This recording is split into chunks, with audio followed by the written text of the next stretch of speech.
14-cü sabak Qırğız tilin үйрөнүү. Тема жаз. Саламатсыңарбы?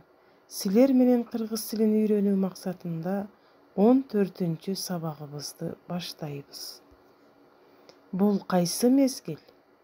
Жаз. Эмнелер эрип жатат? Кар. Эмне гүлдөп жатат? Байчечекей. Азаматсыңар. Эми төмөнкү сүйлөмдөргө суроо берүүнү үйрөнөбүз.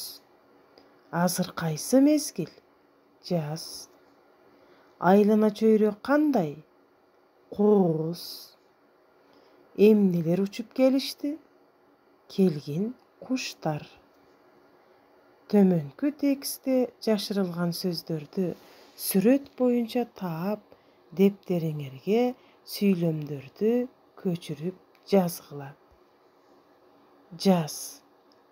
Жазында күн жылый баштайт.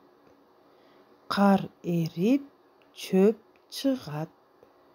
Келген куштар келе баштайт. Сөздөрдү дагы бир жолу кайталайбыз. Жаз, кар, байчечекей, күн, чөп, куштар. Саламатта калгыла. Көрүшкөнчө.